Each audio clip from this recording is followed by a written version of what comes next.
Good morning everyone.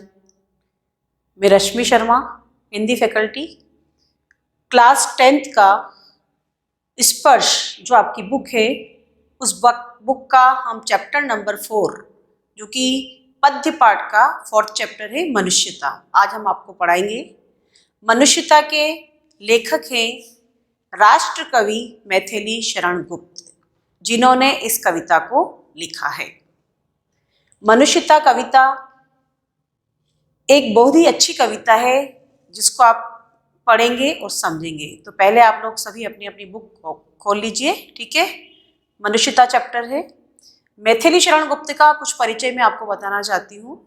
Maithili Sharan Gupt, जिनका जन्म उत्तर प्रदेश के झांसी जिले के चिरगांव में सन 1886 में हुआ था और इनकी मृत्यु 1964 में हुई। इनके द्वारा लिखी गई कई सारी रचनाएं हैं, उनमें साकेत, यशोधरा, पंचवटी, जयद्रथ वध, भारत भारती, ये सब इनकी रचनाएं हैं। इनका कई भाषाओं पर प्रभाव था, जिसके अंदर इन्होंने हिंदी से लेकर के मराठी, संस्कृत भाषा, अंग्रेजी, ये सारी भाषाएं बोलना जानते थे। इनका पालन पोषण काफ़ी गरीब परिवार में हुआ है, लेकिन ये राष्ट्र कवि के रूप में विख्यात हुए और आज भी इनको राष्ट्र कवि की ही उपमा दी जाती है। इनके परिवार में इनके पिता, इनके भाई सभी कवि थे और इनको कई पुरस्कारों से नवाजा गया है। इनके द्वारा लिखी गई जितनी भी कविताएं हैं वो सब विशुद्ध हिंदी बोली में लिखी गई कविताएं हैं। आज आपके सामने है कविता मनुष्यता। मनुष्यता कविता, इसके 8 पैराग्राफ बच्चों आपके पास है। उन 8 पैराग्राफ में से आज हम आपको 4 पैराग्राफ पढ़ाएंगे, ठीक है। तो आप पहले अपनी बुक में भी देखें। विचार लो कि मृत्यु हो न मृत्यु से डरो कभी, मरो परंतु यूं मरो कि याद जो करे सभी। हुई न यो सुमृत्यु तो वृथा मरे वृथा जिए, मरा नहीं वही कि जो जिया न आप के लिए। वही पशु प्रवृत्ति है कि आप ही चरे, वही मनुष्य है कि जो मनुष्य के लिए मरे। क्या कहा है कवि मैथिली शरण गुप्त? कहना चाह रहे हैं विचार लो कि मृत्यु हो न मृत्यु से डरो कभी, कि मन में ये विचार कर लो कि आप मृत्यु हो, मृत्यु मतलब आप मरणशील हो, एक दिन आपकी मृत्यु अवश्य होगी, तो आप मृत्यु से मत डरो।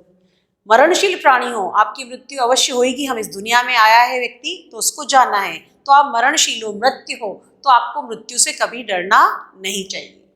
मरो परंतु यो मरो कि याद जो करे सभी, मृत्यु तो सभी की होगी, लेकिन एक ऐसी सर्वश्रेष्ठ मृत्यु आपकी हो कि आपको सभी याद करे। हुई न यो सुमृत्यु तो वृथा मरे वृथा जिए, अगर आपकी सुमृत्यु, ऐसी सर्वश्रेष्ठ मृत्यु अगर नहीं होती है तो आपका जीना और आपका मरना दोनों ही वृथा है। वृथा मतलब बेकार है। आपका जीना और आपका मरना दोनों ही बेकार है। मरा नहीं वही कि जो जिया न आपके लिए, अगर व्यक्ति की मृत्यु हो जाती है और वह अगर किसी के लिए नहीं जीता है, मतलब क्या है इसका मतलब ये है कि अगर आप किसी की सेवा नहीं करते हैं, अगर आप परोपकार नहीं करते हैं, आपका ये शरीर अगर किसी के काम नहीं आता है, तो आपका ये जीवन जो है जिंदा होते हुए भी मरे के समान है। वही पशु प्रवृत्ति है कि आप ही चरे। क्या कहा? यह क्या है? अगर व्यक्ति स्वयं अपने लिए जीता है, दूसरों के लिए नहीं जीता है, तो ये प्रवृत्ति किसके समान है बच्चों? पशु प्रवृत्ति है। किसके समान है ये प्रवृत्ति? पशु प्रवृत्ति, पशु के समान है। आप ही चरे, जैसे पशु है, पशु के सामने अगर आप चारा डाल देते हो तो पशु क्या करता है? खुद ही खाता है। अगर उसके भाई बंधु और गायें आएगी, कोई बछड़े आएंगे, तो उनको सींग मार करके उसको भगा देता है, चाहे वो उसी के परिवार के सदस्य हैं, लेकिन वो उनको भगा देता है। तो ये प्रवृत्ति कैसी हुई? ये पशु प्रवृत्ति, जिसको हम कहते हैं स्वार्थी प्रवृत्ति, जिसमें व्यक्ति सिर्फ अपने बारे में सोचता है। तो वही पशु प्रवृत्ति है कि आप ही चरे, अगर आप केवल खुद ही खाते हैं, दूसरों के बारे में विचार नहीं करते हैं, तो ये प्रवृत्ति आपकी क्या कहलाएगी? पशु प्रवृत्ति कहलाएगी, जो व्यक्ति सिर्फ खुद चरता है और दूसरों के बारे में विचार नहीं करता है। वही मनुष्य है कि जो मनुष्य के लिए मरे। वास्तव में मनुष्य कौन है? जो मनुष्य के लिए जीता है और मनुष्य के लिए मरता है। मतलब संकट के समय अगर कोई व्यक्ति आपसे सहायता मांगे तो आप तुरंत तैयार रहें। आप किसी दीन दुखी को देखें तो तुरंत उसकी मदद करें। ये एक परोपकार की प्रवृत्ति है और इसी प्रकार का गुण जो है एक मनुष्य के अंदर होना चाहिए ताकि वो दूसरों की सहायता कर सके। तो पशु की तरह प्रवृत्ति न हो बल्कि हम दूसरों की सहायता करें, इस प्रकार का गुण हमारे अंदर होना चाहिए। ये ही कवि मैथिली शरण गुप्त इस कविता के माध्यम से हमें बता रहे हैं। ठीक है, दूसरा पैराग्राफ देखो।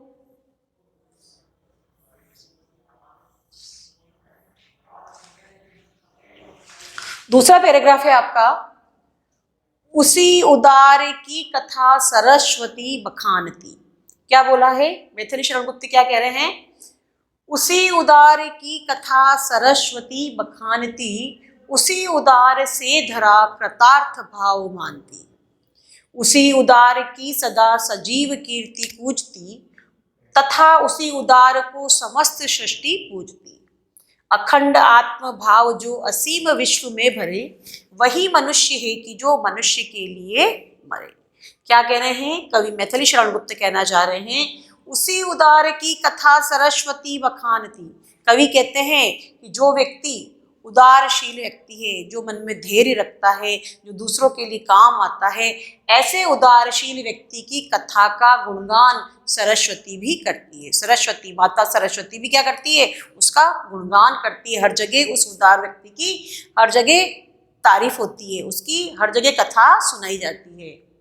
उसी उदार से धरा कृतार्थ भाव मानती। और कहते हैं कि ऐसे ही उदारशील व्यक्ति, दानवीर व्यक्ति जो है, उसकी ये धरा मतलब ये धरती भी उसका परोपकार मानती है। कृतार्थ भाव, कृतार्थ मतलब परोपकार, वो कृतार्थ भाव मानती। कौन मानती है? ये धरा, ये धरती भी उसका परोपकार मानती है। उसी उदार की सदा सजीव कीर्ति पूजती। और ऐसा उदारशील व्यक्ति है, उसकी कीर्ति, उसका यश जो है सदैव सजीव कीर्ति पूजती। हर जगह चारों लोकों में उसकी कीर्ति का गुणगान होता है। तथा उसी उदार को समस्त सृष्टि पूजती। तथा ऐसे उदारशील, ऐसे दानवीर व्यक्ति को सारी सृष्टि भी पूजती है। अखंड आत्म भाव जो असीम विश्व में भरे। अखंड आत्मभाव, अखंड आत्मभाव का मतलब क्या होता है बच्चों? जो विश्व के अंदर विश्व बंधुत्व की भावना बढ़ता है, प्रेम और भाईचारे की भावना बढ़ता है, वही मनुष्य है कि जो मनुष्य के लिए मरे। ऐसा व्यक्ति जो है, विश्व में प्रेम और भाईचारे की भावना जो बढ़ता है, वो मनुष्य जो है, उसकी कीर्ति जो है पूरे विश्व में गूंजती रहती है। सरस्वती उसका बखान करती है, ये धरा उसको पूजती है और साथ ही उसका यश जो है सभी लोकों में पूजता है। उस उदार को सारी सृष्टि भी पूजती है। कौन से व्यक्ति को? जो अखंड आत्मभाव जो असीम विश्व में भरे, जो विश्व के अंदर अखंड आत्मभाव भरता है, मतलब विश्व बंधुत्व की भावना बढ़ता है, प्रेम और भाईचारे की भावना जो बढ़ता है, उसको विश्व में सभी मनुष्य याद करते हैं। वही मनुष्य है कि जो मनुष्य के लिए मरे। वही मनुष्य है जो विश्व में मनुष्य के लिए जीता है और मनुष्य के लिए मरता है। समझ में आ रहा होगा बच्चों आपको कि कैसे किसी व्यक्ति के मन में परोपकार की भावना होनी चाहिए। ठीक है, यस। आपके सामने तीसरा पैराग्राफ है।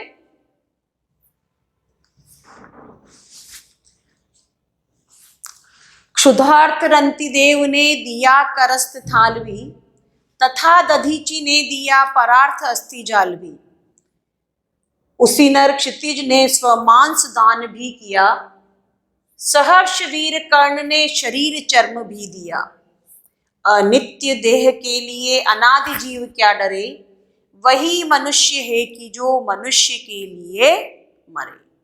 क्या बोला है कवि मैथिली शरण गुप्त? क्या कहना चाह रहे हैं बच्चों? बार बार आपको जब आप भावार्थ करते हो तो आपके पास इस तरह के शब्द होने चाहिए कि राष्ट्र कवि मैथिली शरण गुप्त कहते हैं। क्या कहते हैं? क्षुधार्थ रंति देव ने। क्षुधार्थ का मतलब क्या हुआ है? भूखे। क्षुधार्थ का मतलब भूखे।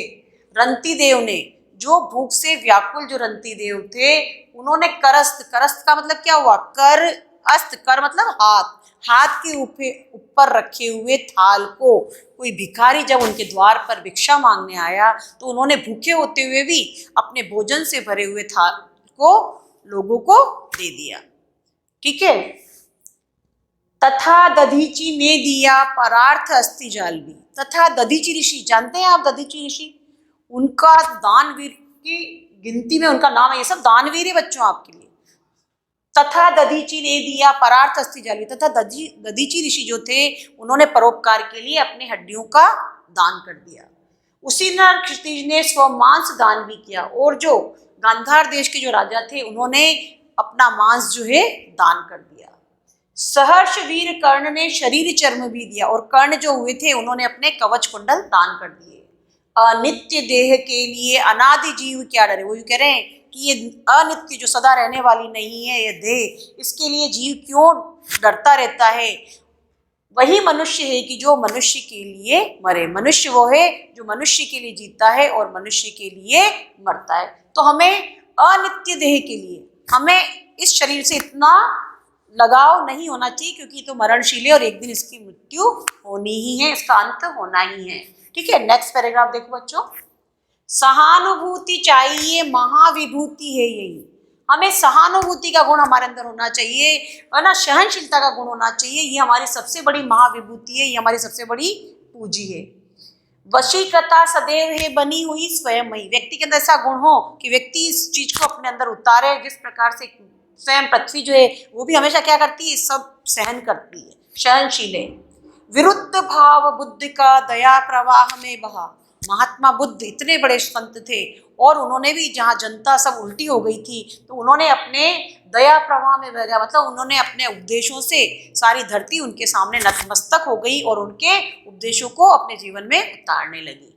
जबकि विरुद्ध थे लेकिन उन्होंने उनके उपदेशों के सामने वो पिघल गए। विनीत लोक वर्ग क्या ना सामने झुका रहा। विनम्र बनकर के सारी जनता जो है उनके सामने विनम्र बनकर के उनके उपदेशों के आगे नतमस्तक हो गई, उनके सामने झुक गई। आहा वही उदार है परोपकार जो करे। कवि कहते हैं आहा वही उदार है परोपकार जो करे।